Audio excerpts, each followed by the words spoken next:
I'm Dale Cox for 2 Egg TV. Now behind me you see the marker for Roanoke, Georgia. This was the scene of one of the bloodiest days of the Creek War of 1836.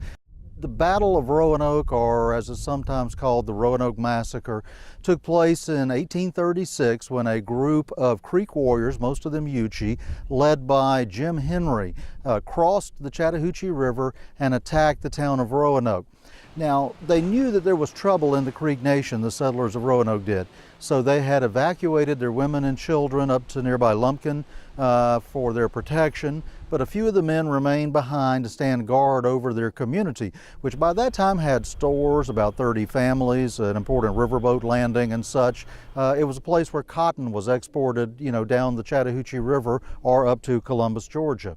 Now, the Creeks were particularly furious about this town of Roanoke, and the reason why was that these had been their lands, their fields, prior to the treaty that required them to give up their lands in Georgia. So now confined to a small strip of land in what is now Alabama, they could look across the Chattahoochee River and see this growing town on what had been their land, and they were not happy about it.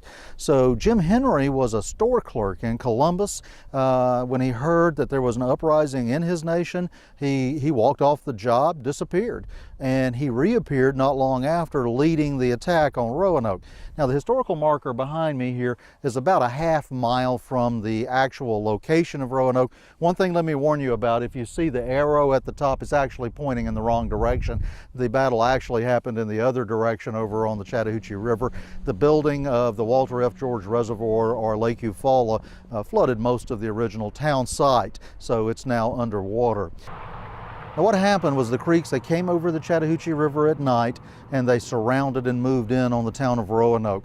With only a handful, a dozen or so defenders there, they quickly overwhelmed them in some pretty fierce fighting that took place all around the town.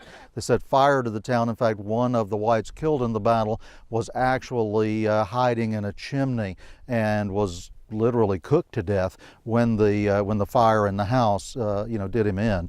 A couple escaped by hiding in the water and breathing through reeds, just like you would see in an old movie, and they lived to tell the tale.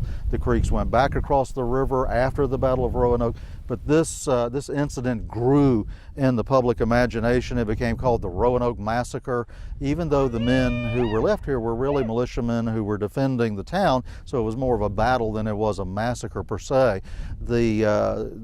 Pretty soon armies marched in, troops came in from all directions, panic reigned on the frontier after this attack until the Creeks were defeated later that summer.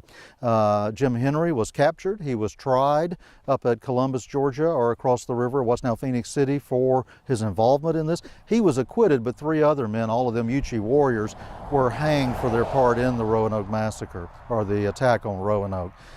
So that's the story of the attack on Roanoke during the Creek War of 1836. If you'd like to see this marker, it stands beside Georgia Highway 39. It's in the Roods Creek area. If you're familiar with Roods Creek Park or can find it, that's where it's located at, just near the park. It's south of Florence Marina State Park and north of Georgetown, Georgia, not far from Eufaula, Alabama. If you'd like to learn more about Roanoke and about the attack on Roanoke, we have a page at 2egg.tv. There's a more detailed page at exploresouthernhistory.com, so be sure to look those up. In Stewart County, Georgia, at the scene of the attack on Roanoke, I'm Dale Cox for 2 Egg TV.